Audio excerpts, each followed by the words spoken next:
Welcome back everybody to Neutrality Study. Bienvenidos de nuevo a Neutrality Studies. Hoy por primera vez contamos con Tord Björk, cofundador de la red People and Peace, miembro del Consejo de la Oficina Internacional por la Paz y coordinador del grupo de trabajo Helsinki Plus 50. Tord, bienvenido. Tord, welcome. Bueno, estoy muy satisfecho y honrado de participar en este programa tan importante. Bueno, usted es activista y lleva muchos años defendiendo la paz en Suecia y más en general en Escandinavia. Quería preguntarle, ¿qué está haciendo ahora el grupo de trabajo Helsinki más 50? ¿Puede darnos algunas claves?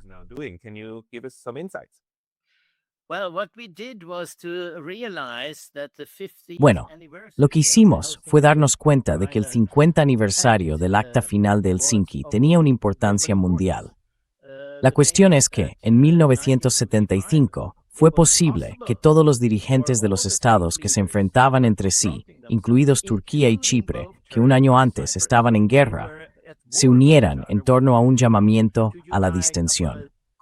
Pero no solo a la distensión, no solo a lo que en el acta final se denomina seguridad indivisible, sino también a la cooperación económica, medioambiental y cultural, e incluyendo asimismo los derechos humanos, sin dobles raseros. Así que esto supuso, en cierto modo, una apertura a un periodo muy largo de cooperación entre movimientos, un movimiento popular de masas por la paz y un movimiento de masas por los derechos humanos.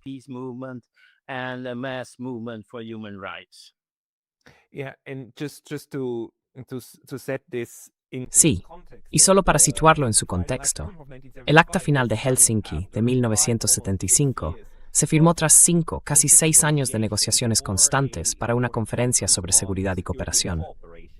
La CSCC fue, en realidad, una idea de los soviéticos en Moscú, que trasladaron esa propuesta a Finlandia. Finlandia envió entonces las invitaciones, y después de 5 años de negociaciones, todos, desde Estados Unidos y Canadá, hasta creo, incluso Mongolia, formaron parte del Acta Final de Helsinki. Unos 50 países firmaron entonces los principios básicos de la coexistencia pacífica, esencialmente. Y para mí, 1975 marca el principio del fin de la Primera Guerra Fría, porque fue ahí donde se fijaron esos principios. Ahora, 50 años después, ¿cómo valora la evolución de la CSCE? Porque, como sabe, hubo otros éxitos, como su institucionalización en la Organización para la Seguridad y la Cooperación en Europa, la OSCE, haciendo permanente este proceso. ¿Cuál es su opinión?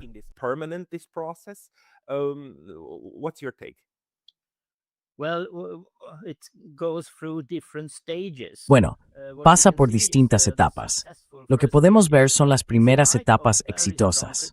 A pesar de las críticas muy fuertes en Europa del Este, entre quienes se oponían al régimen que entonces dominaba Europa Central y Oriental, estaban muy en contra de esto. Pensaban que solo servía para ayudar a la Unión Soviética a consolidar el reconocimiento de las fronteras tal y como eran. Pero ocurrió algo totalmente distinto cuando, en 1976, se creó el Grupo Helsinki con Sájarov y otros. Y esto abrió paso a una relación muy dinámica entre un movimiento popular de masas, el Movimiento por la Paz, por ejemplo, el Movimiento Europeo por el Desarme Nuclear, y estos grupos disidentes de Europa Central y Oriental.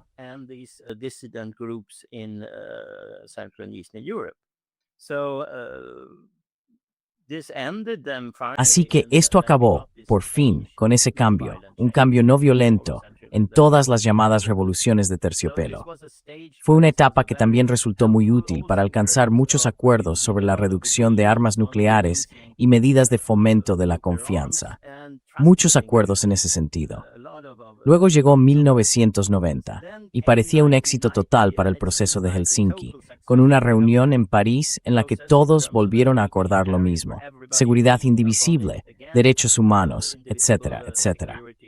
Pero en realidad, el acta final de Helsinki incluía una cláusula sobre cooperación económica que afirmaba que la Comisión Económica para Europa de la ONU era muy importante.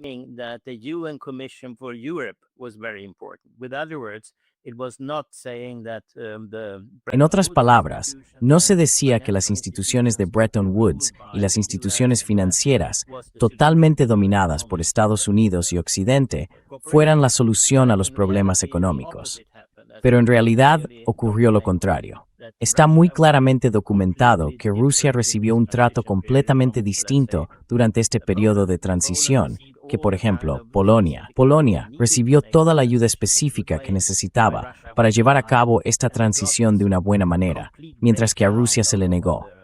Y asistimos a un colapso total de la situación en la sociedad rusa, algo que también ocurrió en Ucrania, aunque en menor medida en Bielorrusia.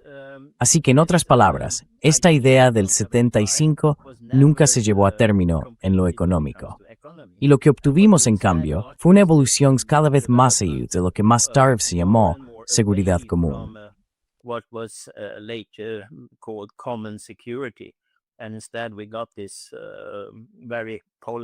Y en lugar de eso, tuvimos esta enorme polarización en todas las cuestiones, económicas, militares y demás. Así que resulta interesante porque 50 años después, Finlandia tuvo que hacer algo. Este fue el mayor éxito de la historia diplomática finlandesa y se vieron obligados a hacer algo. Y aquello acabó siendo realmente cómico.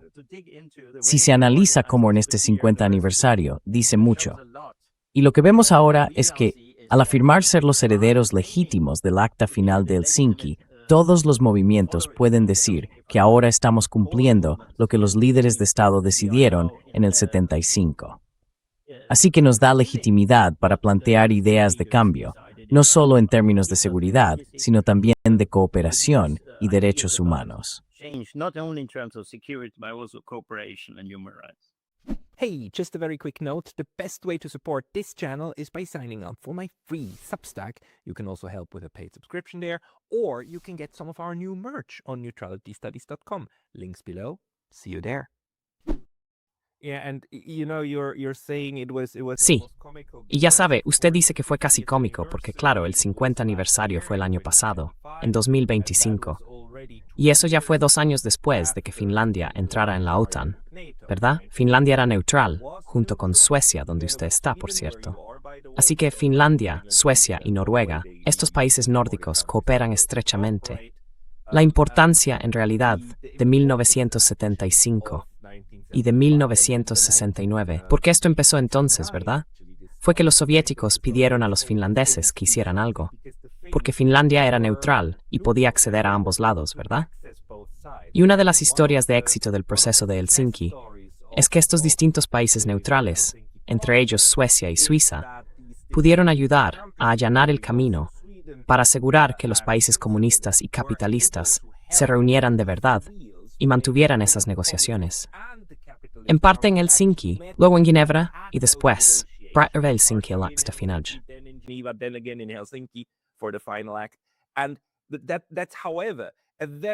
Sin embargo, esa es una mentalidad muy distinta de la que se desarrolló a principios de los años 2000. Finlandia primero redefinió su neutralidad como no alineamiento y después de 2022 la abandonó por completo. Solicitó entrar en la OTAN, ingresó y ahora es un orgulloso miembro de la alianza, con bases estadounidenses, 17 bases de Estados Unidos, e incluso, recientemente, con el acuerdo de que Estados Unidos podría desplegar armas nucleares. Quiero decir, dio un volantazo completo.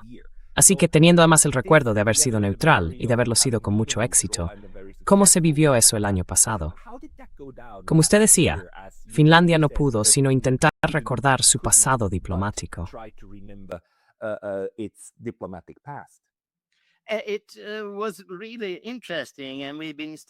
Fue realmente interesante y lo hemos estudiado con muchísimo detalle, siguiendo cada paso de cómo lo prepararon y qué se dijo, etc. Gran parte está en Internet, así que es posible buscar a todo el mundo. El problema era, por supuesto, que tenían que matar la paz como concepto. Así que produjeron en masa esta idea de que ya no existe la paz ni existe un movimiento por la paz. La historia detrás de esta acta final de Helsinki, de 1975, no es en absoluto principalmente una historia de los estados, de la actuación soviética o de Kekkonen, el presidente de Finlandia. Es una historia muy distinta. es la historia de que el movimiento finlandés por la paz es totalmente único en todo el mundo occidental.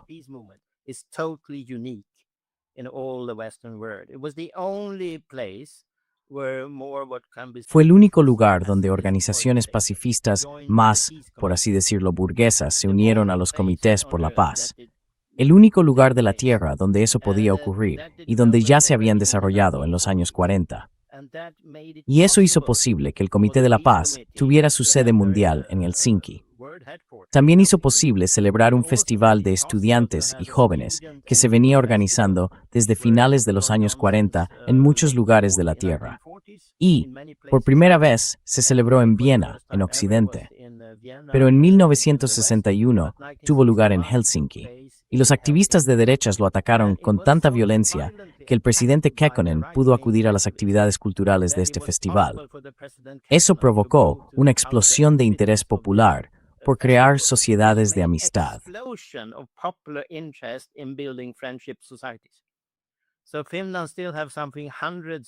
Así que Finlandia sigue teniendo algo así como cientos de sociedades de amistad con países de todo tipo. Se convirtió en un interés masivo ¿por qué no construir amistad entre los pueblos? Y con esa base popular, el presidente Kekkonen pudo impulsar plenamente todo esto de Helsinki. Eso ha quedado totalmente borrado de la historia. Nunca se menciona, ni siquiera por parte del propio movimiento por la paz en Finlandia. Tuve que sacarlo yo a relucir. Y se ve muy claramente cuando hoy se observan imágenes de manifestaciones por la paz. Se ven los símbolos, los pacifistas, los antiimperialistas y los militaristas, ya sabe, van allí unos junto a otros.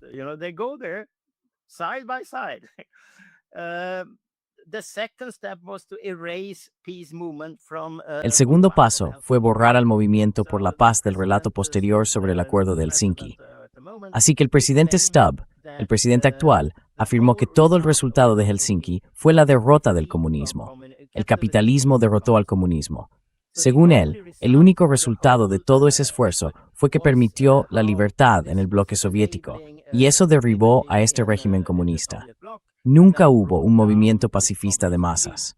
No existe en el relato de los políticos finlandeses. De este modo, borran, por así decirlo, la memoria de que fueron la combinación de todas estas cosas las que produjeron los resultados.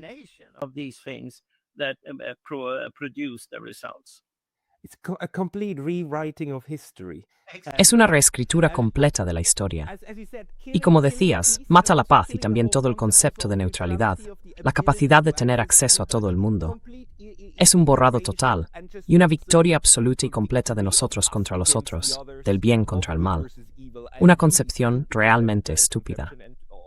Y sinceramente, la diferencia entre Alexander Stubb, vuestro presidente actual, y Urho Kekkonen, vuestro presidente en los años 60 y 70, no podría ser mayor. Urho Kekkonen era un maestro y también un brillante geoestratega. Yo diría que fue probablemente el segundo líder neutral más importante de la Guerra Fría, después de Tito. Pero todo ese recuerdo ha desaparecido, ¿verdad?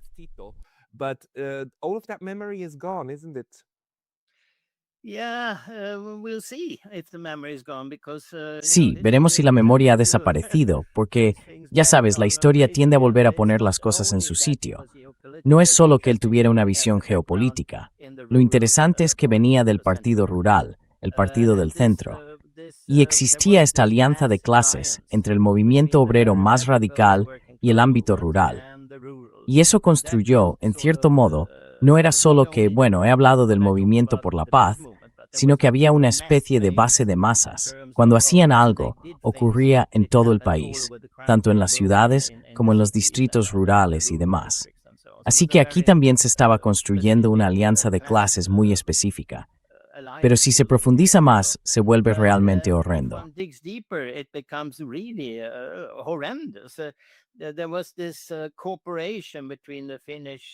Hubo una colaboración entre los organizadores oficiales finlandeses y una supuesta red europea de memoria y solidaridad o algo así. Una red en la que los alemanes tenían mucha presencia, pero con un director polaco, y respaldada por muchos países de Europa del Este como parte de sus esfuerzos por reivindicar una determinada visión de la historia y demás. Y este director inauguró una conferencia, un mes antes de este 50 aniversario, diciendo que las horrendas acciones de Rusia en Ucrania son, por así decirlo, el único problema que tenemos, mientras que Israel está defendiendo a civiles. Así que se promovió mucho ese doble rasero. Hicieron un vídeo en el que defendían esta idea. Si quieres paz, tienes que prepararte para la guerra. Y ahí es donde destruyes la paz como concepto, porque no queda nada más que prepararse para la guerra o la guerra. What is your explanation? How do you make sense of ¿Cuál es su explicación? ¿Cómo entiende que estos movimientos por la paz, tal y como los teníamos en Europa, hayan implosionado prácticamente? Porque mucha gente ha comprado esta idea. Si quieres la paz, prepárate para la guerra. Es como un eslogan estúpido, pero es muy popular. La otra es la del ex secretario general noruego de la OTAN, el señor Stoltenberg, que dijo, las armas son el camino hacia la paz, en el contexto de Ucrania. O la tercera cosa, esta estúpida, absolutamente absurda dependencia de la disuasión. Ya sabe, hay que disuadir. Si no disuades, no puedes tener paz. You need to deter. If you don't deter, you cannot have peace. It is so dumb that people even in Es tan absurdo que la gente, incluso en Suiza, ya no piensa en cómo hacer amigos. Porque ya sabes, si tienes amigos y no enemigos, entonces el problema también está resuelto. Es otra manera de hacerlo, ¿no? Puedes asustar a alguien para que no te ataque, o puedes ser amigo suyo para que no te ataque. Es como, ¿por qué los alemanes ya no atacan a los franceses, ni los franceses a los alemanes? Porque son amigos, no porque se disuadan mutuamente. Pero la idea de la disuasión está ahora tan profundamente arraigada que ha desplazado por completo al movimiento por la paz. ¿Cómo te explicas que haya ocurrido eso? Porque en los años 70 estos movimientos eran muy, muy fuertes. because in the 70s these movements were very, very strong. Creo que es muy sencillo. Estos movimientos formaban parte de la movilización de la clase media, los llamados nuevos movimientos sociales, y todos se profesionalizaron, incluido mi propio movimiento, que ha sido principalmente el movimiento ecologista. Lo mismo ocurrió con el movimiento de solidaridad, y eso significó que se especializaron, necesitaban utilizar su capital humano, como se le llama, y convertirse en especialistas en seguridad. Y eso implica destruir por completo el movimiento por la paz, porque el movimiento por la paz tiene que abordar todos los aspectos de la vida humana, la economía, los derechos humanos y demás, que están incluidos en el Acta Final de Helsinki.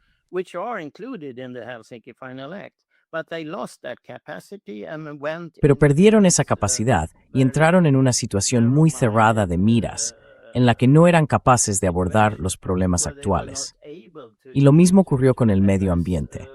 El movimiento ecologista se dividió y de repente tuvimos el movimiento por el clima y luego ya no tuvimos un movimiento por el clima.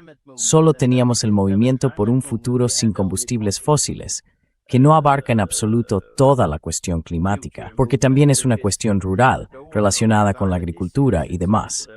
Así que estos movimientos se especializaron y evitaron cualquier tipo de interés por los demás asuntos. Can I dig into this a little bit more because this is a very interesting Puedo profundizar un poco más en esto, porque en realidad es una explicación muy interesante. Entonces, se trata de la especialización, es decir, de la fragmentación, de que estas distintas organizaciones necesitan tener su propio nicho, aunque sea pequeño, y eso las vuelve ciegas. O se trata del impulso de profesionalización. En plan, tenemos que ser más profesionales, tenemos que tener folletos de gran calidad, necesitamos conseguir más afiliados, tenemos que tener más fondos, tenemos que solicitar subvenciones.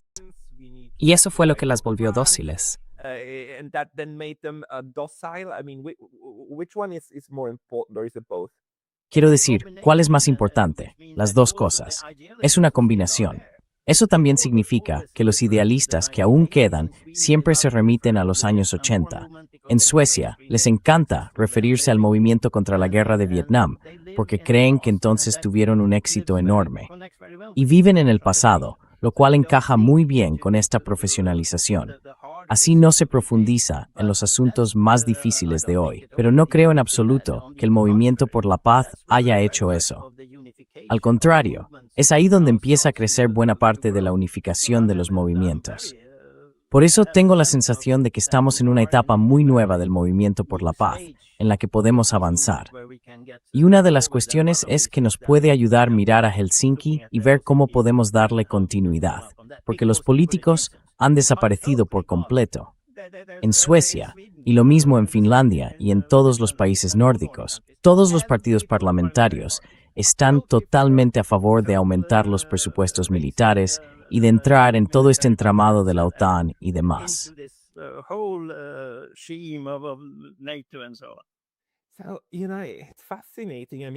Así que, ya sabe, es fascinante. Quiero decir, es esta, en un sentido muy triste, la victoria tardía del sistema capitalista sobre los movimientos pacifistas socialistas de izquierdas de aquella época, porque consiguió mediante un proceso natural domesticarlos, fragmentarlos y colocarlos en un lugar donde no hagan daño a nadie, o incluso al contrario, donde resulten útiles. Y esta atomización, ya sabe, también es muy útil, porque siempre se puede decir a la gente, pero no podéis manifestaros con esos. Quiero decir, si usted, como simpatizante ecologista partidario de reducir las emisiones de CO2, marcha con alguien que es siquiera ligeramente xenófobo, que defiende siquiera una menor inmigración, entonces usted también es xenófobo y debe ser demonizado. Así se asegura de que estos movimientos nunca se unan y de hecho luchen entre sí en vez de luchar contra quienes están arriba. ¿Es eso lo que ocurrió en Europa?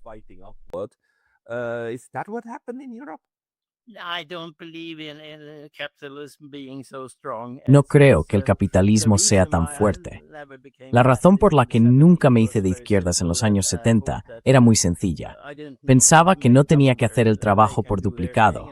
Ellos podían hacer lo suyo, y yo intentaba centrarme un poco en cómo organizar estas cuestiones medioambientales y en la idea de que los movimientos populares son importantes en conjunto. Y al final, ¿qué ocurre en el mismo momento en que el capitalismo no es fuerte? Porque la idea del capitalismo como un sistema totalitario que lo controla todo es totalmente falsa, porque hay resquicios. Y en esos resquicios sostengo que personas como yo, que se nos da bien hablar, también tenemos poder dentro de estos movimientos. Y tenemos que tener cuidado con personas como yo. Tenemos que estar atentos al poder de la ideología. Y ahí es donde los izquierdistas...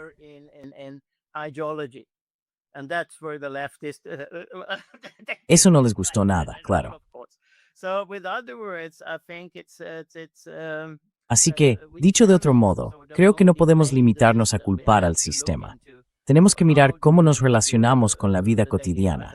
Y esto lo perdieron el movimiento por la paz, el movimiento ecologista y el movimiento de solidaridad. Lo que perdieron fue esto. Sí, nos centramos en el complejo militar industrial, algo completamente imposible de entender para la gente común. Tenemos que estar en contra del crecimiento, también completamente imposible de entender para la gente común. Así que se creó una comprensión muy compartimentada, y no es por el capitalismo, es porque es difícil cambiar la sociedad. Es algo simple. Y lo interesante ahora es que, por lo que sé, el sistema está implosionando. Todas esas barreras entre los temas están siendo destruidas por el propio sistema.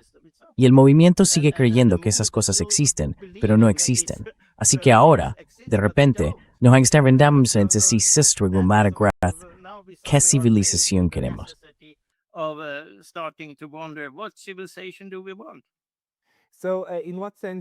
Entonces, ¿en qué sentido está el sistema desmontando esos muros que él mismo levantó antes? ¿Te refieres a cuestiones como la defensa integral y a que todo es una guerra? Es decir, ¿ahora el sistema sostiene que todo el mundo tiene que preocuparse de todo? ¿O a qué te refieres?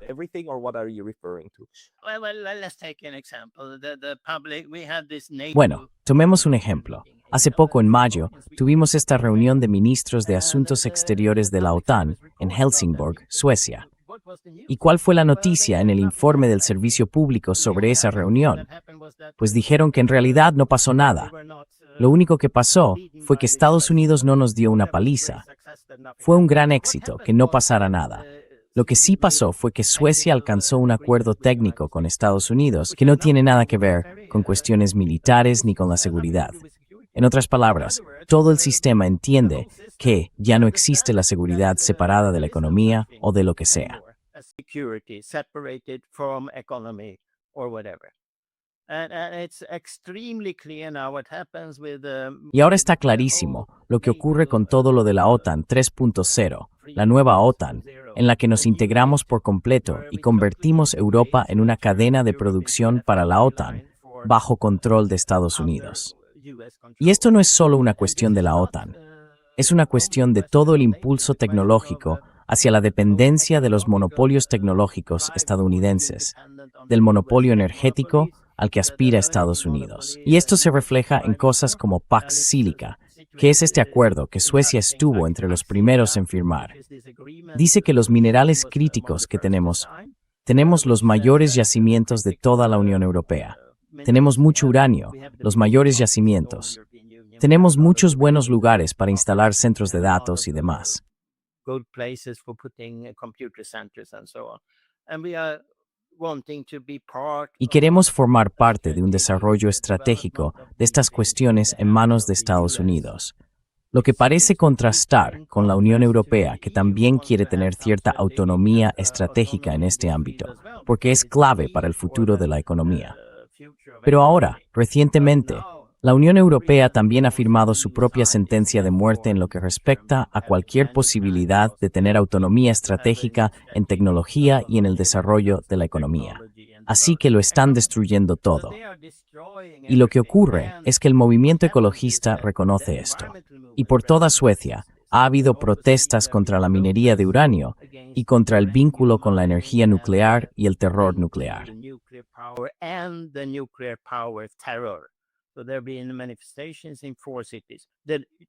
Ha habido manifestaciones en 4 ciudades. El Movimiento por la Paz no entiende este asunto en absoluto. No quiere cooperar. Así que, dicho de otro modo, abordamos cuestiones que van más allá de los temas individuales. Y esto está avanzando. Ahí es donde surgen las posibilidades de abrirse a un único movimiento y no a distintos frentes. En vez de tener aquí un movimiento por la paz y allí un movimiento ecologista, tenemos un movimiento popular que tiene que afrontar esta nueva etapa de la sociedad en la forma en que está organizado el orden mundial. Un aspecto típico es este. Antes se podía separar la política exterior de la política interior. Ahora ya no.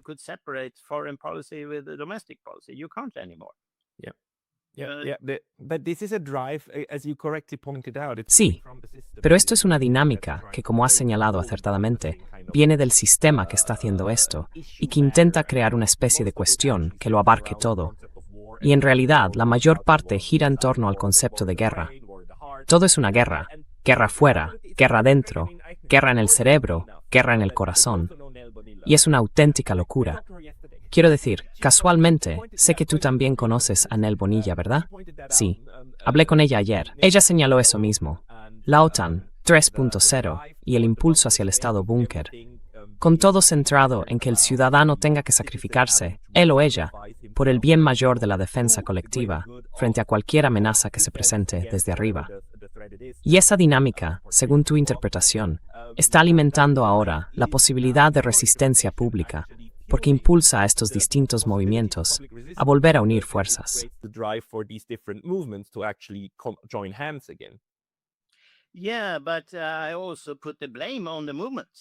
Sí, pero también responsabilizo a los movimientos. No digo que sean solo los capitalistas.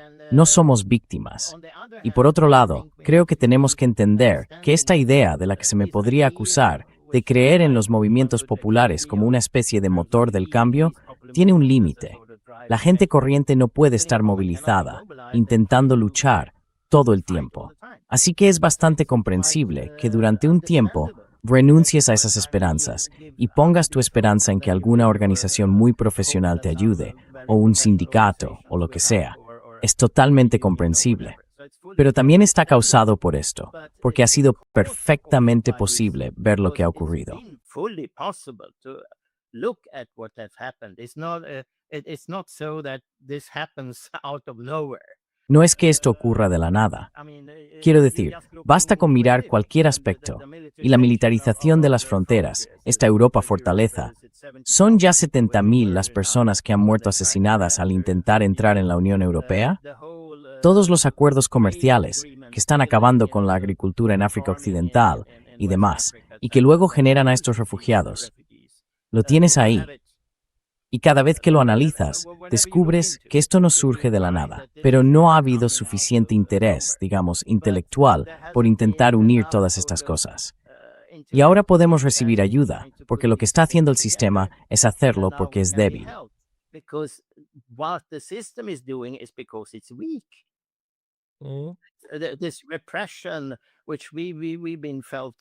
Esta represión, que hemos sentido con mucha fuerza desde el principio, cuando iniciamos esta cooperación entre los movimientos ecologista y pacifista, hizo que el Atlantic Council nos pusiera inmediatamente en el punto de mira, junto con el Laboratorio de Ideas Empresarial de Suecia. Y vieron que éramos una gran amenaza. Investigaron en 10 países occidentales la llamada desinformación rusa y no encontraron nada parecido en ningún otro país, salvo en Suecia. Así que hay interés en cómo se puede abordar de algún modo, de forma plena, lo que está ocurriendo. Y luego tenemos que ver si esto puede suceder en distintos países. Y lo que vemos es que está ocurriendo. Está pasando algo.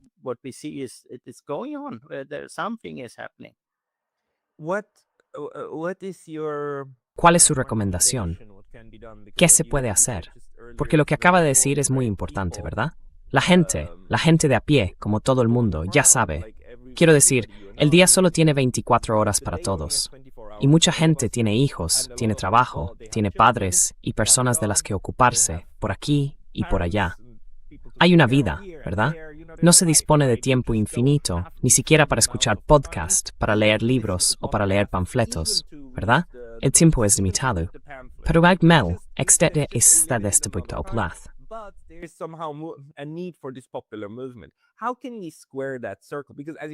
¿Cómo podemos resolver esa cuadratura del círculo? Porque como decías, existe una esperanza bastante extendida de que uno pueda simplemente hacerse miembro, pagar una cuota a los verdes, pagar una cuota a alguna organización, y con eso, dar por cumplido su compromiso con un movimiento popular, darlo por hecho y dejarlo en manos de los profesionales. Pero eso no funcionó. Eso es lo que creó el problema. Entonces, ¿cómo podemos estructurarlo de otra manera, como una auténtica red de movimiento de base, que sin embargo no sobrecargue a cada persona? Putinaz, Laud, no se tiene argiva.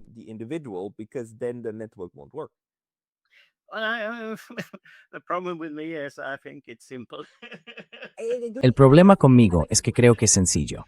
Me gusta lo sencillo. No. Lo sencillo es que tenemos que entender que hay una diferencia entre los gobiernos, las empresas y la sociedad civil. A pesar de eso, soy crítico, como habrán entendido, también con mi propio movimiento y mi propia organización. Sí creo que es diferente, que estas organizaciones necesitan más contar con un apoyo popular genuino. Y cuando empiezan a darse cuenta de que ese apoyo popular genuino no es posible mediante estos métodos tan profesionales y de arriba abajo, y de que mantienen su causa, por así decirlo, encerrada en una jaula dentro del sistema, empiezan a preocuparse un poco. Y esto es exactamente lo que hemos estado haciendo con el proceso Helsinki+50, pero también principalmente mediante acciones concretas.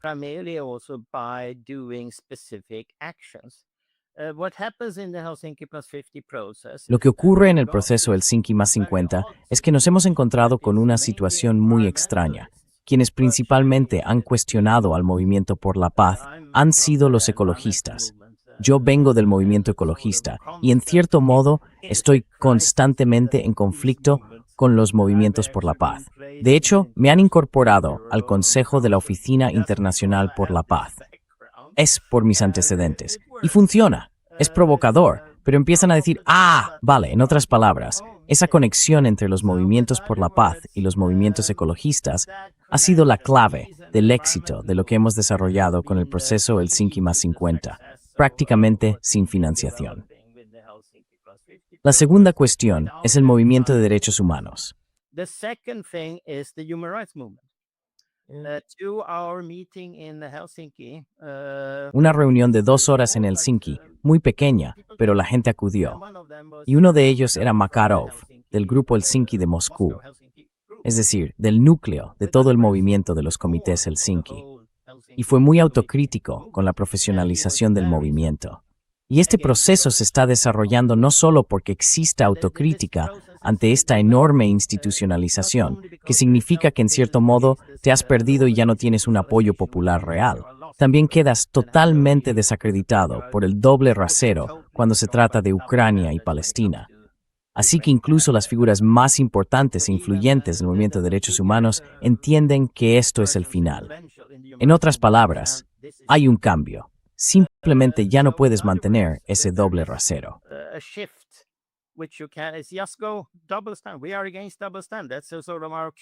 Estamos en contra del doble rasero. Esa es, en cierto modo, nuestra principal exigencia en relación con la sociedad civil.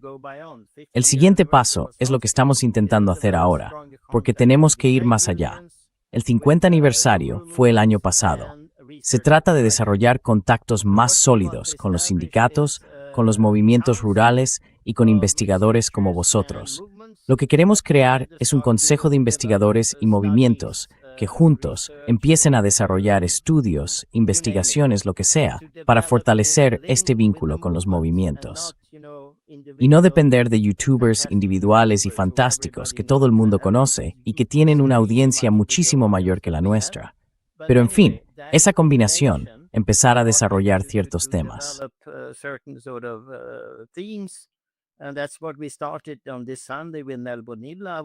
Y eso es lo que empezamos este domingo con Mel Bonilla, cuando en People and Peace pusimos en marcha, junto con la Oficina Internacional por la Paz, World Beyond War y la Asamblea Social Mundial de Luchas y Resistencias, vinculada al proceso del Foro Social Mundial. Así que lo hacemos paso a paso.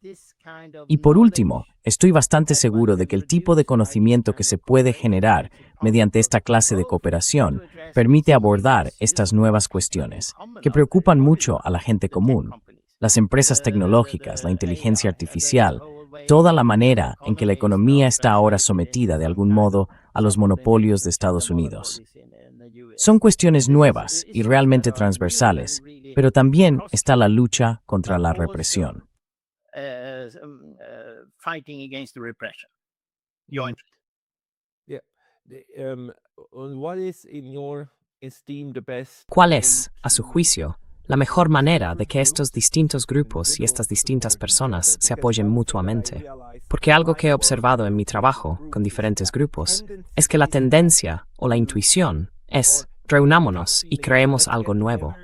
Y entonces, en lugar de resolvernos los problemas unos a otros, se crea un nuevo reto organizativo y se acaba consumiendo más tiempo del que se ahorra.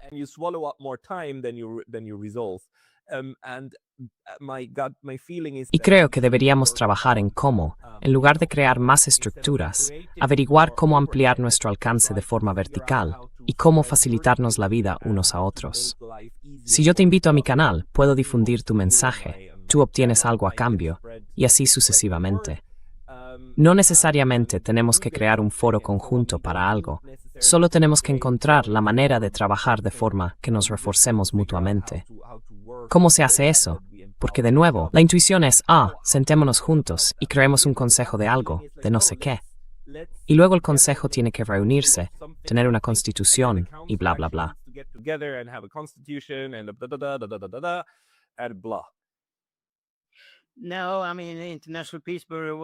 No, quiero decir, la Oficina Internacional por la Paz se fundó en 1891. Así que, por supuesto, hay que apoyarse en las instituciones que ya tenemos. Pero no es ninguna casualidad que World Beyond War y la Oficina Internacional por la Paz cooperen también. Tampoco es casualidad que sean lo que podríamos llamar las principales organizaciones internacionales por la paz, las que estén a la vanguardia al reconocer esta necesidad.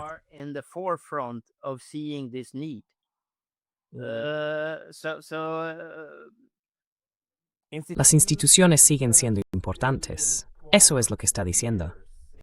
Yeah, of course. And secondly, Sí, claro. Y en segundo lugar, tuvimos este debate. Fue un debate muy divertido. En Barcelona, ya ve, esta organización, esta Oficina Internacional por la Paz, tiene muy pocos recursos. Ya sabe, 140.000 euros para hacer campaña y trabajar en todo el mundo. Y es realmente duro. Así que solo se pueden reunir físicamente cada 3 años. Y entonces solo pueden venir 19 personas. Ya sabe. Pero eso es fundamental. Y entonces tuvimos una resolución de la joven Emily Molinari, italiana, de la oficina del IPB, sobre la cooperación entre movimientos populares. Y yo, claro, como ecologista, dije que estaba en contra. Dije que esto acabaría suponiendo que tendríamos demasiado que hacer, lo cual también tiene que ver con lo que usted dice. Porque, por supuesto, la Vía Campesina, que es este enorme sindicato de pequeños agricultores, tan grande como las organizaciones sindicales, no incluida.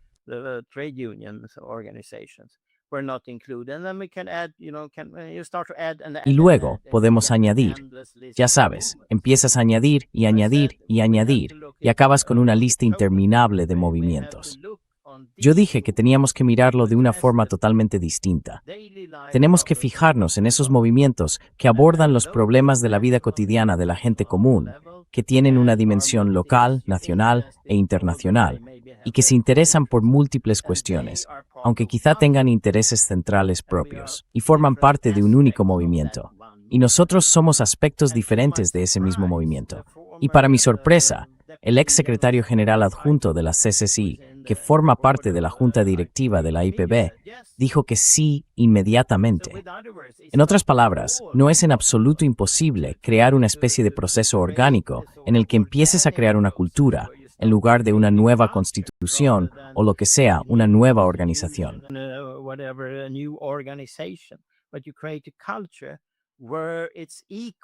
Pero se crea una cultura en la que es igual de importante que alguien escriba una pequeña carta al director sobre la seguridad común que presentar a Nel Bonilla como la última analista fantástica. Es decir, ambas cosas son igual de importantes. Y hay que conectar con cuestiones prácticas de la vida cotidiana. Lo que hicimos en Suecia, por ejemplo, fue que cuando vimos los problemas de la preparación civil tras la crisis de la COVID y demás, hubo un agricultor que dijo, ahora tenemos que plantar patatas colectivamente en los municipios. Y ocurrió en 150 de los 292 municipios suecos. Es una forma totalmente distinta de trabajar. Y los intelectuales no lo entienden en absoluto. Lo miran desde una especie de nivel sistémico. Olga Karach, directora de Nuestra Casa, una organización bielorrusa en el exilio en Vilna. Cuando nos reunimos, la gente habla de este sistema. Y entonces ella dijo, tenemos que fijarnos en este nuevo fenómeno, el de los soldados que regresan del frente y acosan y atacan violentamente a mujeres en público. Dicho de otro modo, es algo directo que está ocurriendo y con lo que hay que relacionarse. Hay una especie de nuevo nivel de violencia en la sociedad. No hace falta decir que ahora hay que entender toda la teoría del sistema y demás. Se pueden abordar problemas, plantar patatas, estar en contra de esta violencia creciente en la sociedad. Y todo eso puede combinarse, de algún modo, en la comprensión de que todas estas cosas pueden encajar en una especie de despertar con un componente práctico.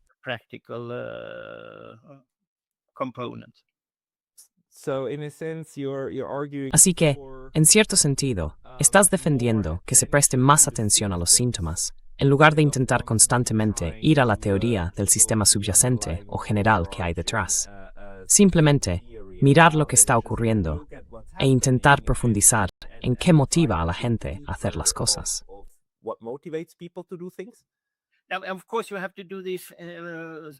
Ahora bien, por supuesto, esto hay que hacerlo. Pero el problema es que tenemos que entender que el movimiento debe ser ecléctico.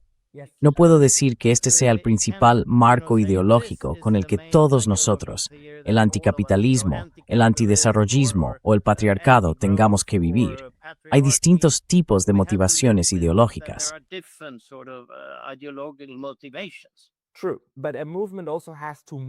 Es cierto, pero un movimiento también tiene que moverse de alguna manera. Y la cuestión es cómo hacerlo sin un liderazgo central, ¿no?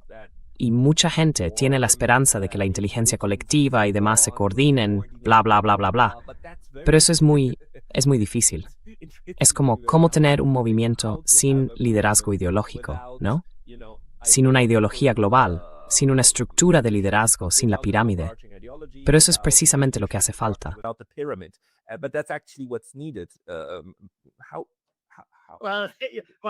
Una vez más, Steve Lambert would have per Frost o tener soluciones para todo. Está. En 1983 teníamos este grupo en Estocolmo, que ya había estado muy activo en relación con la primera conferencia de las Naciones Unidas sobre el medio ambiente y el desarrollo, celebrada en Estocolmo en 1972. Y hemos mantenido una continuidad desde entonces. El grupo sigue activo, pero lo que vimos fue que teníamos ideas perfectas sobre cómo cambiar las políticas de los estados, el orden mundial y demás, pero no creíamos que los estados ni las dinámicas del mercado pudieran ayudar. Lo necesario era un movimiento popular. Y desde entonces hemos ido desarrollando esto con mucha claridad.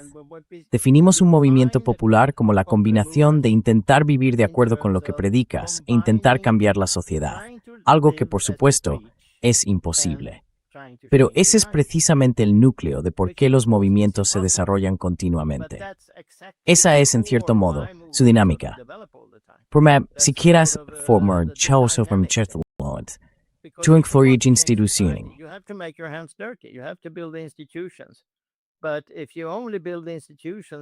Pero si solo construyes instituciones y te ensucias las manos, perderás el alma. Así que esto se repite. Es el tipo de cosas que construyen los movimientos, y se repite. Después, lo segundo que hicimos fue analizar empíricamente todos los movimientos populares globales de los últimos 2500 años y escribimos un libro sobre ello. Bueno, lo escribió mi amigo Sean Micklund. Esto, por supuesto, va mucho en contra de los académicos, que odian este tipo de intentos porque quieren tener compartimentos ordenados y bonitos, ¿sabes? Así que esto es completamente incomprensible para los académicos. Pero claro, algunos movimientos organizan círculos de estudio a partir de ello. Nunca hemos conseguido que una editorial normal lo publique. Es algo de impresión bajo demanda, pero eso nos hace bastante fuertes. Y lo que ocurre es que cada vez que el movimiento está en una crisis total, nos llaman.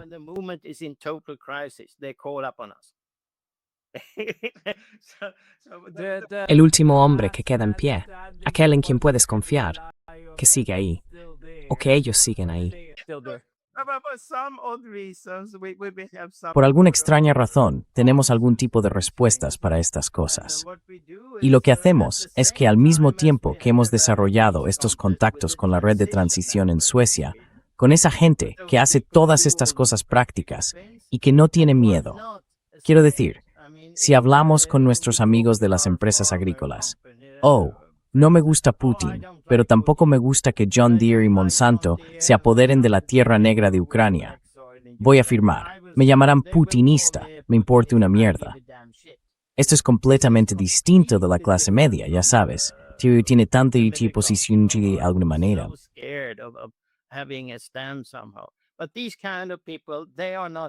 Pero este tipo de gente no tiene miedo del PCC y tiene esta base práctica y es más fuerte que las organizaciones formales. Así que ahí es donde nos desarrollamos. Y de ahí surge esta idea. Tenemos que ir a Rusia a conocer las ecoaldeas. Tienen el mayor movimiento de ecoaldeas de todo el mundo. También en Ucrania es muy fuerte. Y luego está cómo desarrollar esta necesidad de paz en la tierra, de paz con la tierra, como lo llamamos. Esto ha evolucionado. Lo empezamos en 2015 como una plataforma para una organización. Ahora son festivales por todas partes, con este tipo de conceptos, y es una especie de cultura, ¿sabes? Es otra forma de avanzar para despertar a la gente.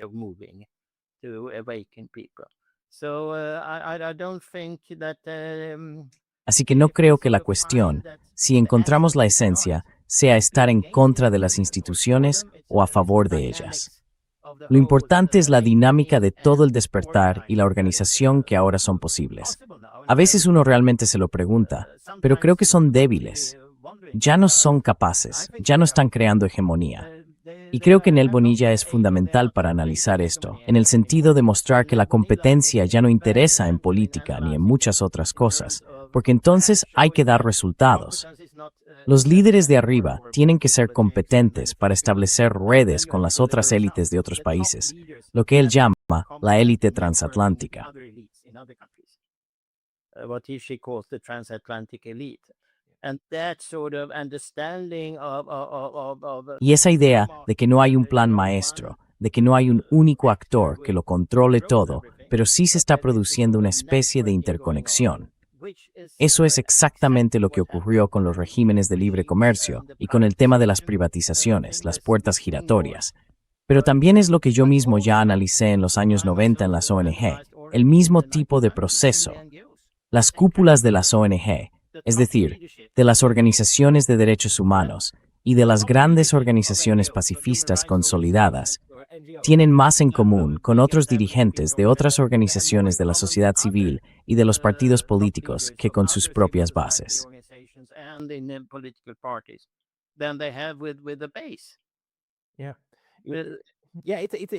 Sí, también estoy completamente de acuerdo.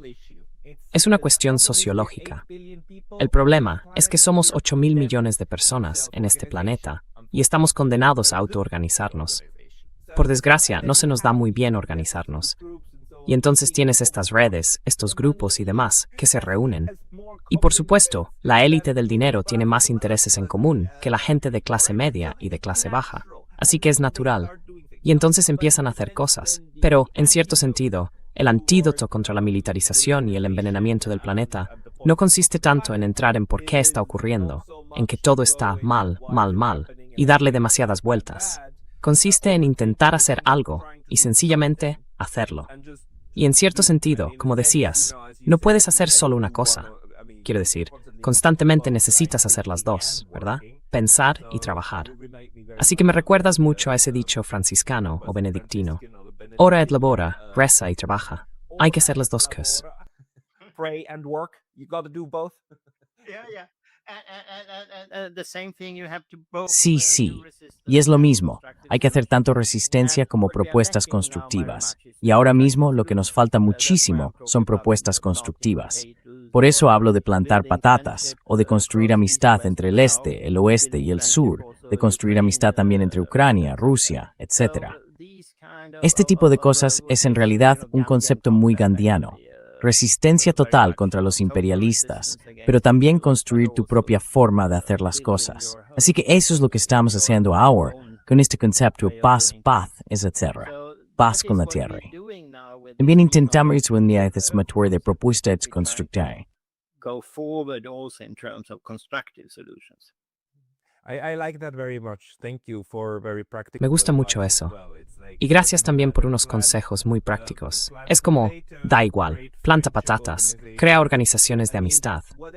Quiero decir, sea lo que sea de lo que estés razonablemente seguro de que, al menos, no hace daño, de que no es un paso atrás, sino un paso adelante. No necesitas ser perfecto. No necesitas tenerlo todo resuelto.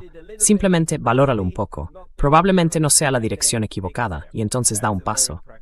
En realidad, es un consejo muy práctico, Tori. Quizá estemos llegando al final. Si la gente quiere seguirte, saber más de ti o ponerse en contacto contigo, ¿qué debería hacer? ¿A dónde debería ir? What should they do? Where should they go? That's the problem that I'm constantly Sí, ese es el problema. Estoy organizando constantemente estas cosas, así que tengo muy poco tiempo para publicar lo que hago en Substack. Tengo un Substack, pero no he puesto prácticamente nada allí.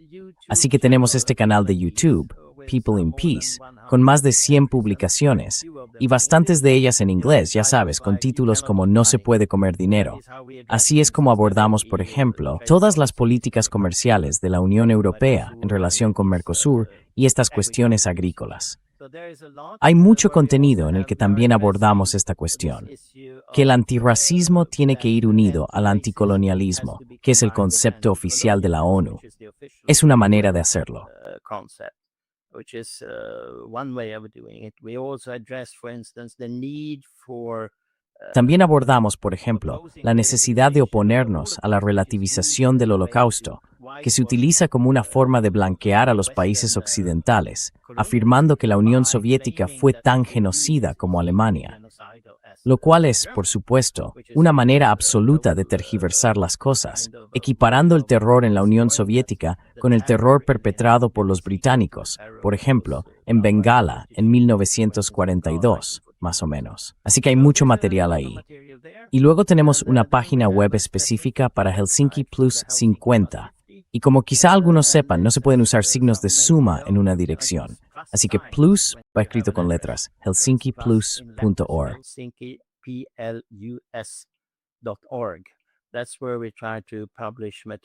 Ahí es donde intentamos publicar material, en este proceso, relacionado con el seguimiento, que parece estar desarrollándose cada vez más.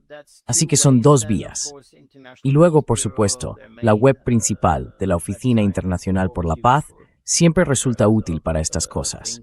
Por ejemplo, hay un informe sobre el Foro Social Mundial que se celebró ahora en Benín, de donde, por desgracia, fui deportado. Hubo algunos problemas para llevar adelante lo que queríamos hacer allí, porque lo cerraron temporalmente, pero lo volvieron a abrir, a diferencia de lo que ocurrió en la contracumbre de la OTAN, donde deportaron a todos los delegados internacionales. Incluidolis IPV, Sian Connor. Sí, así que dicho de otro modo, la IPV, Helsinki más 50 y este canal de YouTube, The People's MMP, son algunas formas de hacerlo. Espero que en el futuro quizá publique más textos en Substack. Tengo esto. Bueno, es curioso, en 1998 elaboré esta crítica de todo el sistema de las ONG, y la gente la consulta cada semana. Me llega desde el ámbito académico. Hay personas de cualquier parte del mundo árabe, de Malasia o de donde sea, que la están estudiando. Así que parece que ahora este tipo de crítica a las ONG interesa más, porque, por supuesto, es totalmente distinta a ideas que utilizan Musk y gente de ese tipo.